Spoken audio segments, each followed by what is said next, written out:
Okay, I think you guys can hear me. So hopefully you do hear me. Give me a second.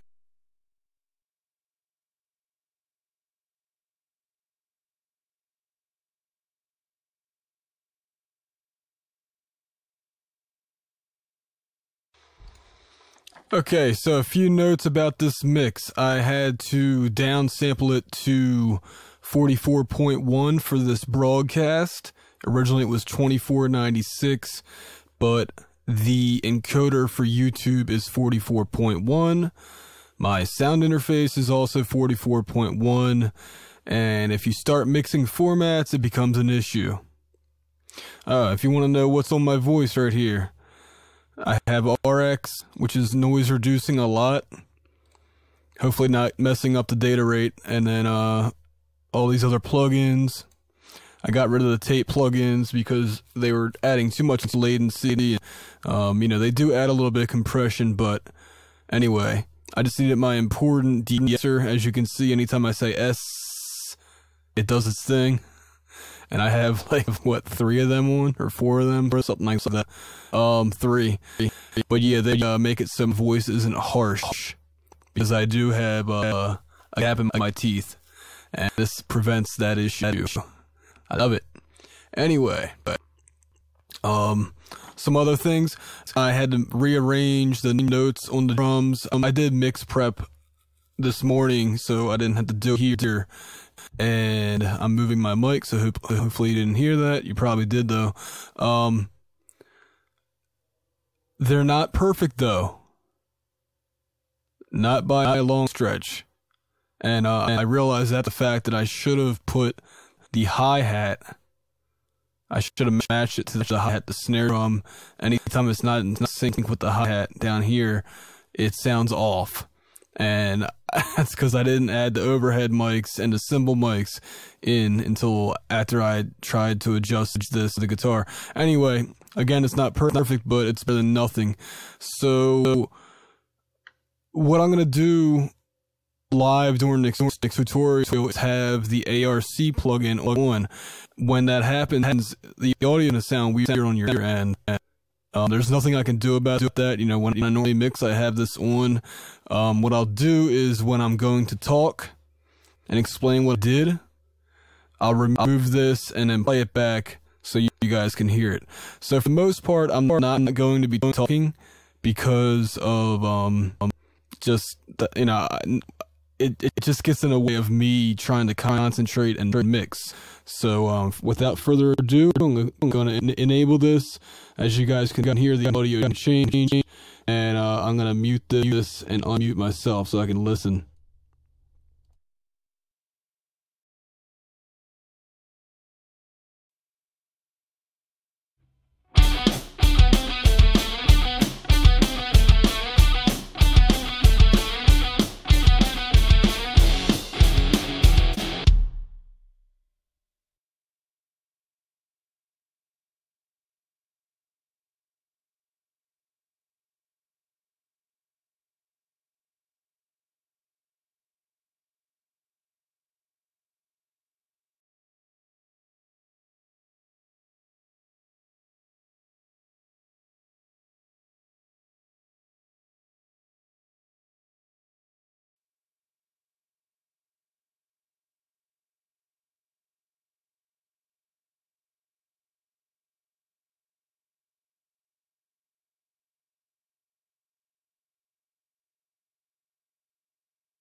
There we go. Because everything's soloed. Okay, guys. So what I did so far, I a guitar bus, just because guitars are the same part, but spread apart and panning, or they will be. And I just needed to do some EQ adjustments. I wanted to go with an API console scheme this time around. And actually, I forgot to add a channel to that. Because what I want to do is simulate recording with an API console and then mixing them into an SSL tape. Just gives us a little bit more life.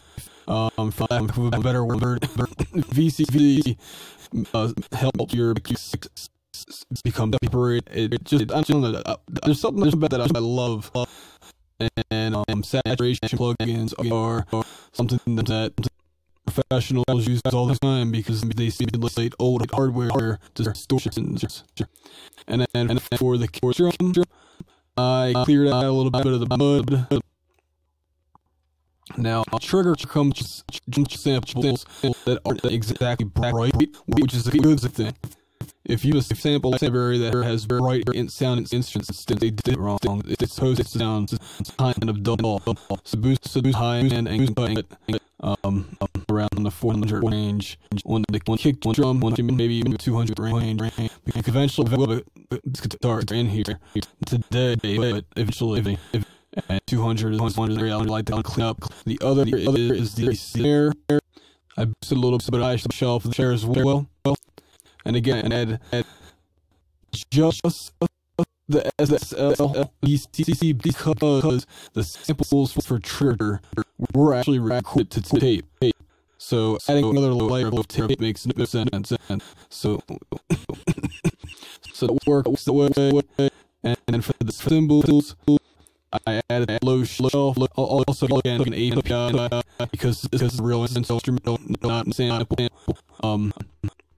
I put low shelf on as a low cut filter type and getting rid of anything below about 500 hertz. And I also have reduced it because it was a little bit harsh sound.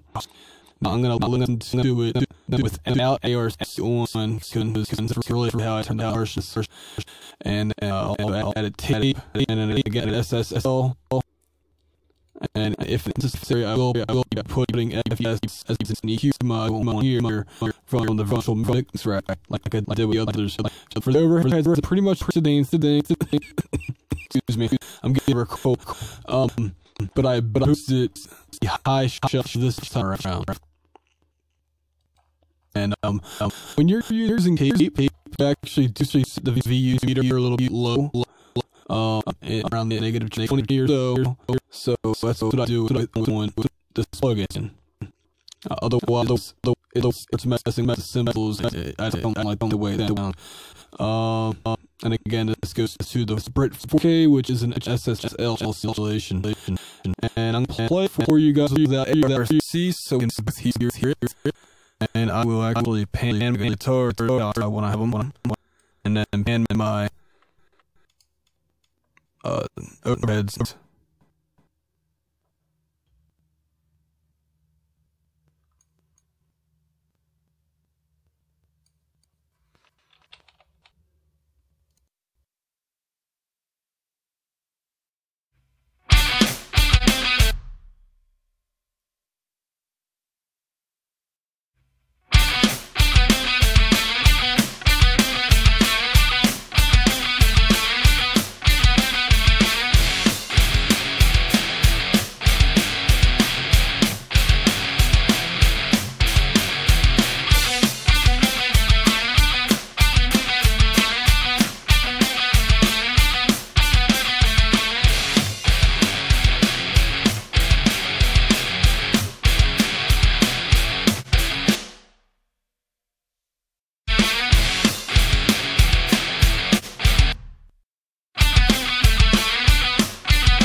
Okay, I'm gonna actually check the YouTube page, see if anybody left me some questions, and if the thing's still streaming. Here we go.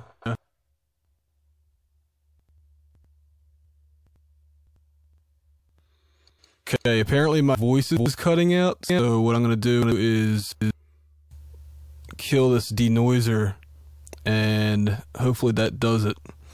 So, let's see.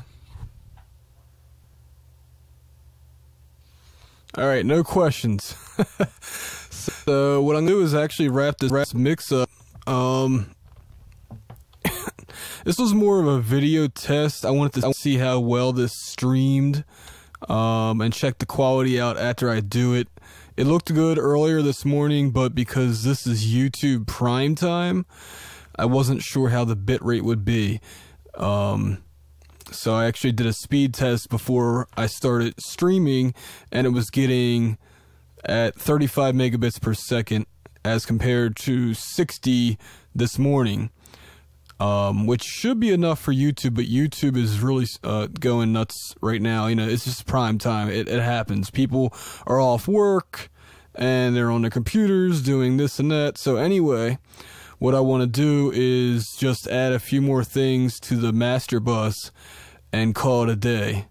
And I'm going to add slate VBC, the mix bus for VCC, and then VTM half-inch. And that's just, again, some more saturation plugins, and VBC is a compressor, so it kind of evens it out. I'm going to adjust the faders a little bit more too, to evenly match everything and get it more cohesive, so that I was doing that a little bit, excuse me. I was doing that a little bit with the kick and the snare earlier because they were just overpowering the guitar. But really this mix sounded good before I even started, which is really the key to recording and mixing, is to get everything right. And the guitar was not purposely done that way, because there was no way for me to monitor it with ARC with the setup that we had. You know, I'm not recording at Studio B, which it's ironic that we got ARC, and then I really didn't get to use it too much after we got it at Studio B. And I would love to have, that's like my ideal setup, because it's a separate control room, it's got ARC so we can use it during recording. And anyway, I'm gonna finish this mix up and wrap this video up. Hopefully it wasn't too choppy. I am recording it to my hard drive as well, so if the stream was choppy, then I do have a backup copy that I'll upload. So here we go. I'm gonna mute myself now.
Okay, that's about it.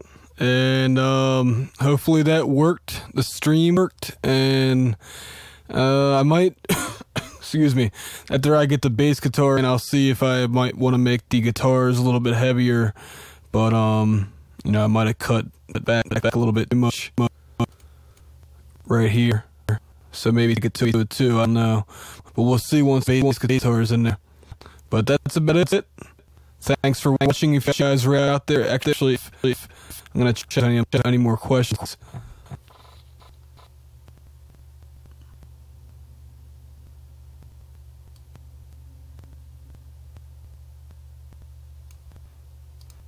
Oh, that's funny. I have ARC on while I had the voiceover going. Oops.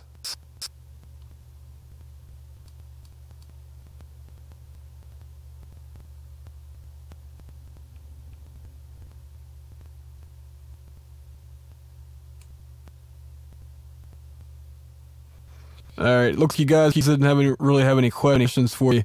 I appreciate that. Yeah, the loop sounds bad. See ya. Thanks for watching, guys. Hopefully it was choppy and check it out. Like I said, this was the first time thing. Bad. That's not a good sign. Oh well. Hey, look, I'm wrapping up at 30 minutes.